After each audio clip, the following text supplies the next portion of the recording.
This is Force for Hire, a deep dive into private military contracting and how it's transforming the battlefield. I'm Michelle Harvin. And I'm Desmond Ferris. Today we have a very special guest.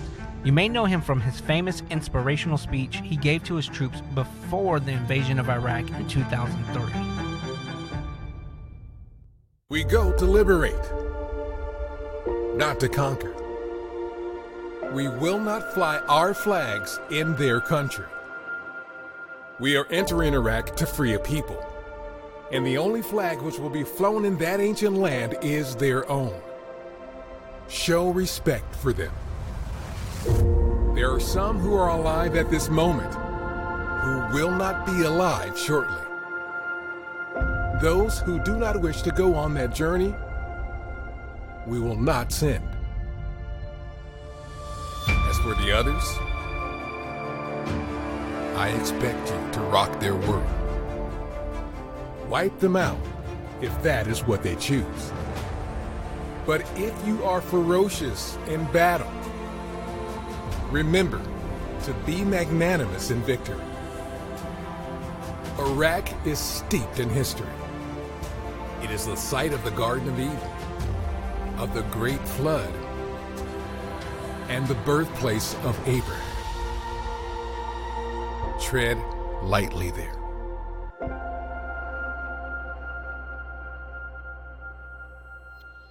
Colonel Tim Collins is a retired British military officer who served in the Army for 22 years. In 2001, he went on to command the 1st Battalion of the Royal Irish Regiment. His speech lives on in history and was even said to have hung in the Oval Office at one point. After his military career, Collins went into the private security sector. We talked with him about making a career out of his experience on the battlefield and what he makes of the contracting world. Yeah, my name is Tim Collins. I'm a retired colonel in the British Army. I spent about half of my career with our Special Forces, the Special Air Service, and the rest of the time either on the staff or leading my regiment, which was the Royal Irish Regiment. I come from Ireland, and so did my soldiers. And so you were chairman of Pinpoint Corporate Services and now co-founder of New Century Consulting? That's correct. And so what are your roles in these companies? Well, to a great extent, I'm the front-facing piece. I don't get involved in any of the finance or the planning or anything of that sort, the business side, really. I'm very much focused on the customer and the capabilities and looking at how we can meet the needs of customers. And so what kind of customers do you have? Mainly governments. The US government is one of our biggest customers, but we've worked with customers in the Far East. And on behalf of the US government, worked in North Africa, Afghanistan, Iraq. We've worked in Southern Africa. We've worked in a number of places where government have specific high-end needs, mainly to do with special forces or sensitive intelligence gathering. How did you make the transition from Army to private sector? Well, it was almost accidental, I guess. When I was leaving the Army, I was asked by a chap called Tim Spicer, who worked for a company called Aegis, to help him set up a contract with the US Corps of Engineers to protect them. And I helped set that contract up, helping them procure vehicles and procure weapons from the US and insurance policies for the people deploying, and also recruit the right people, the right quality, because what we'd seen going wrong across the security industry in 2003 through to about 2007 was it expanded so rapidly. Some thoroughly unsuitable people were coming through the net, and we were determined that wouldn't happen. So I did that job literally just as I left the Army, and then I sort of set off to go and write a book, which and it was only really in 2006 that folks in the Pentagon who I knew were asking me off the record, because they were frustrated with the answers they were getting from the British military as to what was it in Northern Ireland that specifically gave them the capability. It was that specific question that led to the company which I founded. And so can you kind of go into what was happening in Ireland that led you to the strategy that you had? Well, historically, and it's for political reasons, it's being obscured because of the so-called peace process. But in reality, peace in Ireland came about because the Republican movement, it's an organization called Sinn Féin, which means ourselves alone in English, which is a sort of nationalist socialist, a sort of fascist party, and has a military wing, the Provisional IRA. And they were the main protagonists. Those are the people who were fighting against the British state. and the majority of people who lived in Northern Ireland, against the democratic system, they wanted to, by force of arms, change the status of Northern Ireland. That war ended because approximately 1 in 3 members of Sinn Féin or the IRA became special branch agents. Special branch is a almost uniquely British manifestation of policing, and the job of special branch is to recruit individuals who are members or associates of subversive organizations and to run them as informants and active members of those organizations in order to steer it to their will. And that's what brought about the peace process in Ireland. And some individuals in the US Marine Corps Intelligence Activity, MCIA, down in Quantico, looked at British Police Special Branch, not just in Northern Ireland, but in Malaya, in the Cyprus campaign, in the Kenyan campaign, and indeed historically, and wanted to create a special branch for Iraq. And that's where we came in. At that point, there was no police special branch because it had been disbanded as part of the peace process in Northern Ireland. And what I was able to do was get recently retired Royal Ulster Constabulary Special Branch and guys from the Republic of Ireland's police force, which is called the Garda Síochána, members of Garda Síochána Special Branch. And they deployed to Iraq with linguists and helped the Iraqis set up their own special branch. And that's essentially the beginning of the company. Wow. And so was this with the U.S.? It's totally sponsored at that stage by the US Marine Corps. And the focus at the time was Anbar Province. And in Anbar Province, we started off with 8 mentoring teams, but initially we had only 4 Iraqi detectives. And that was in January 2007. By September 2007, there was 400 Iraqi police detectives working across Anbar Province. It had infiltrated Ansar al-Sunna and Al-Qaeda in Iraq, amongst other subversive organizations, and ran hundreds of agents and informants within those organizations, saved hundreds of American lives and hundreds of, if not thousands, of Iraqi lives. And so were you working with any retired Irish special forces for this process, or was this mainly Iraqi? No, really how it worked, you would have retired police, Irish police special branch, subject matter experts, as we call them, and they would be coupled with what we call accredited cultural advisor. That's a mouthful, but what accredited means they were UK secret cleared, or NATO, as you'd say in the US, secret cleared. And as a cultural advisor, it meant they were born, in that case, in Iraq. They had to speak English spoken and written to high standard, obviously. They had to speak Arabic to very high standard, written and spoken. And we liked them to speak Kurdish, written and spoken, both dialects of Kurdish. So these were very clever guys who would advise the subject matter experts. And they, in their turn, would recruit and mentor members of the Iraqi police special branch. But ultimately, it was the Iraqis' country and it was their job. And they were the people who dealt with the terrorists. We weren't allowed to even be in the same room as them. So we were very much an overwatch and mentoring and training role. We couldn't take part in any operations because of the law. And we were strictly supervised by the US Marine Corps to do that. And you said this actually turned out pretty successful.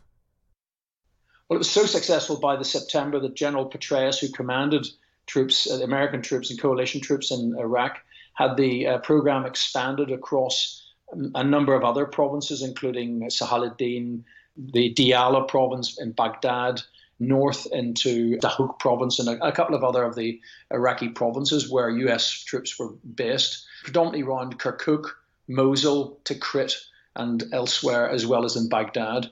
And at that stage, the Iraqi police special branch were running a large number of terrorists, including one of the emirs who helped select the leadership of Al-Qaeda in Iraq. And so you were sort of overseeing this? Yes. And so when did you actually put like a company name on this? Or were you just sort of working with the U.S. government for a while until you made this a company? Well, what happened was that in 2007, having worked with some elements within the Pentagon and the Special Operations Low Intensity Conflict, we went to Iraq and did what Americans you would call a PDSS, a pre-deployment site survey. In the August of that year, the department that we were working for in the US told myself and my business partner to form our own company, that we would be required to deploy people by January and that we would be doing it alone, but there would be an American prime in charge of us. And so that's why we set up the company at a rapid rate. I think it was founded in October of 2007. your process working with sort of in this conflict area has changed a little bit. Your role has changed. Did you feel like you were less effective, more effective, or just different? We probably felt we were more effective and we were also different for a number of reasons. First of all, the US military contracted us because the US doesn't have this because of your constitution. And the subject matter experts, the retired policemen from the Royal Irish Constabulary and from the Garda Síochána in the Republic of Ireland, were people who had spent their lives fighting probably the most sophisticated terrorist organization in the world. So there's very little they hadn't seen before. So that was a big advantage to start with. And secondly, one of the anomalies of United States law is that the United States military, serving military, can't communicate classified information to third-party nationals, other countries, without clearance from Congress, and that would take years to do. Whereas by employing us, we could use our doctrine, which had been cleared by the US Department of Justice, and train these guys very rapidly and get them effective without having to ask anybody. When we come back, Colonel Tim Collins explains what he's doing now and what he thinks of the stigma on private contracting. Stay informed on all the news that matters most to the military community with a subscription to Stars and Stripes Digital Access.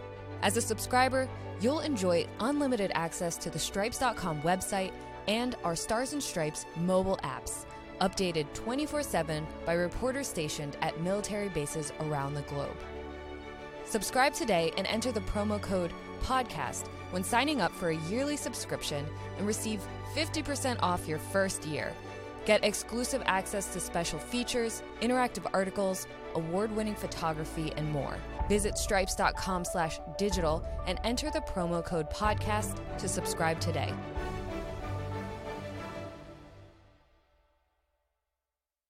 What are you doing now with your companies? The conflict has sort of shifted a bit. It keeps evolving. So what is your role now within these conflict areas?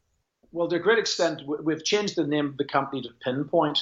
And the reason for that is it's now a UK-based company. And the reason for that is we're going after work now, which is mainly UK government work under what we call Conflict Stabilisation and Security Fund, CSSF. In order to bid for those contracts, you've got to be a British company. And by and large, what we're looking at doing now is things like advising countries. I mean, I wouldn't want to name those specific countries because that's unfair, but countries that have a recent bad experiences of terrorism and haven't got their intelligence sector together.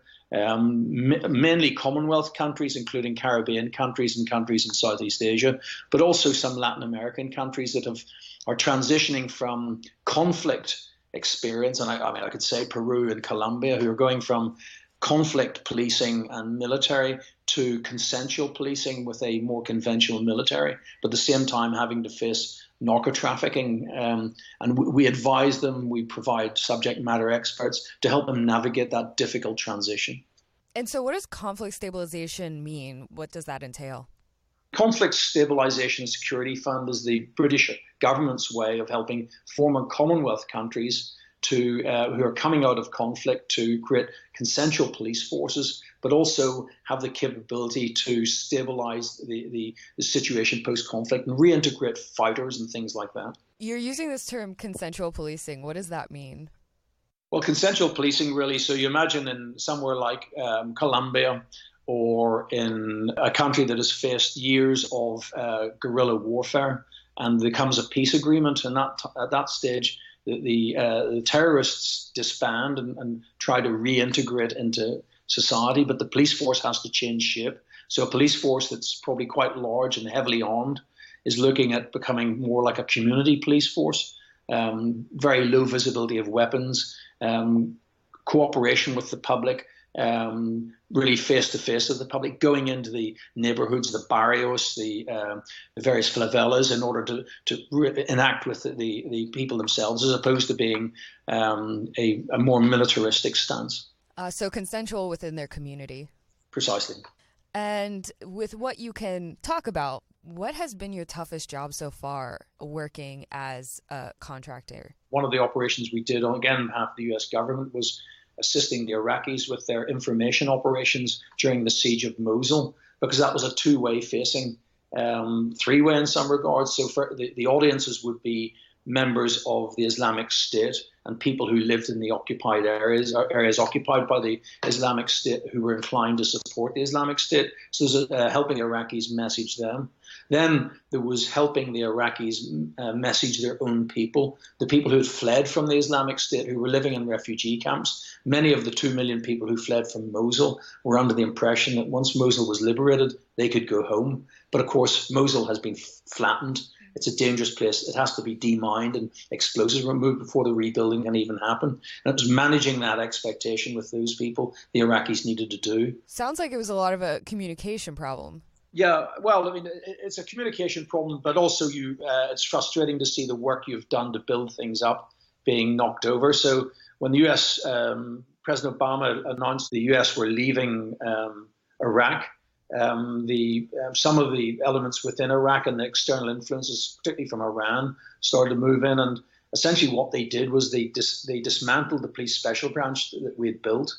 As a result of that, in 2014, they were assailed by a new phenomenon, the Islamic State, that conquered a large part of Iraq. It does seem that you became sort of disillusioned with the Iraqi campaign or frustrated with it. Did that at all lead to you going into the contracting side? Leaving the army was entirely to do with the British Army losing its moral compass and its set of its outlook. The British Army had essentially found itself involved in an Iraq war, and none of the politicians or leadership had any idea what they were trying to achieve or by when. And Seneca, who in the Roman times, over 2,000 years ago, said it's pointless having armies deployed in the field if there's no prudent counsel at home. Well, there was no prudent counsel at home, and that's why I left the army. I couldn't be part of an organization, didn't really know what it was doing. Okay, but so you sort of did then continue working in Iraq, but working for yourself.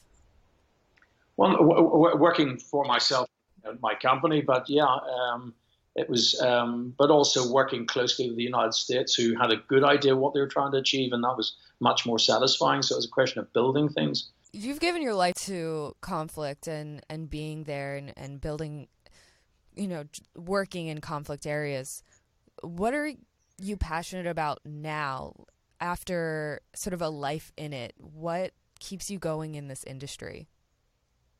Well, I do see progress coming along, in various countries, and you see some old conflicts coming to an end, conflicts that have existed throughout my service. I joined the British Army at the height of the Cold War in 1981, and was stationed in Berlin when the threat was from the Soviet Union. In many respects, when the Soviet Union went away, the threat to stability and peace got worse because chaotic forces, including militant Islam, changed everything. And so what do you think, from your vantage point, are some of the biggest misconceptions about private military contracting? Well, I think that the word I hear used a lot, especially here in Europe, is mercenaries. And the reality is, of course, that there is private military companies that exist that are mercenaries, but none that I'm aware of are actually based in the West, that is the United States, in the United Kingdom, Australia, or indeed Europe. And that misconception, I think, is damaging in some respects. But as I say, there are some countries like Russia, like Iran, actually recruit private individuals to actually fight on their behalf. That doesn't happen in the West. And that leads on to the other aspect, of course, is that private military companies are there to provide services to the military and police of nation states, services they don't have at their fingertips. It would cost too much to develop on their own. That's what they do. Unless, of course, as I say, you come from Iran or Russia, in which case you have a different intent. But the point is that the legitimate companies, the ones that work for democratic governments, are heavily regulated and self-regulating, and they need to be in order to survive. Why do you think contractors get a bad reputation? I mean, they've had sort of a bad reputation for a while. It hasn't really changed. Why do you think that is? Well, I mean, there's a number of reasons that is and that could be. I think that the war in Iraq and following on from the Afghanistan invasion, the numbers of contractors in the field rose very quickly. Initially, a large number of these people who were recently retired from special forces and high-end units, and they were pretty much ready to go into the field, self-regulate. They were sensible people who knew what they're doing. But there came a time when everyone ran out of those high-end individuals, and people of less and less capabilities became employed, to the point where there's people who shouldn't really have been out there under normal circumstances, and they were there simply because there was nobody left. And shame on the contractors for contracting those people, because these were inferior products to put them in the field, and shame on the system for not spotting that. But what happens inevitably when you have people who are not suitable for the job to which they're being sent, then that's when things start going wrong. And people who've pulled the trigger needlessly on Iraqi civilians, for instance, when you look at their background and their history, these aren't people really who you would normally want working for your company. Normally you would weed them out. And you've got to ask yourself, where was the management oversight when these people were employed, recruited, and allowed to deploy? And you think oversight has gotten better? It's getting better, but I think that it would be better not to have contractors in the field than to have the wrong contractors. So it behoves the government not to just dangle a purse of money in front of contractors. And for some people say, if anything, yes, for that we'll get you people. They have to regulate too and understand sometimes the capability isn't available, and it's better not to have the capability than have a flawed capability, in my view. And is there anything else that you would want people to know from yourself as sort of a leader in this space? Well, I think that what I want to know is that the US leads the world in terms of using private military companies. And I think that European countries could do well to look at the American example and take a leaf out of their book. We see a lot of European countries that want to do things with their conscript military, which their conscript military is just not able to do. So they're not really helping the situation, whether it be assisting in refugees or in NATO missions overseas. And they would do well to look at what the American approach is and maybe use contractors to do things that they simply can't do. So to recognize the things they can't do and get somebody who can do it, not only do it, but do it well. We want to give a huge thank you to Colonel Tim Collins for speaking with us. In the next episode, we're going to dig into the wild state of Russian military contracting and how they're making their way into Africa. One of the main reasons is that they don't exist on paper. So officially they don't exist, and this grants the Russian side sort of the so-called plausible deniability. So they can send those people to work in Ukraine, in Syria, in the Middle East, in Africa, but there is zero accountability for their actions. Don't forget to subscribe, and while you're there, leave us a review. You can also let us know your thoughts at podcast@stripes.com. Also, follow us on Twitter for updates @Stars and Stripes. Force for Hire's supervising editors are Bob Reed and Terry Leonard. Digital team lead and editor is Michael Darnell. Thanks for listening. This is Force for Hire.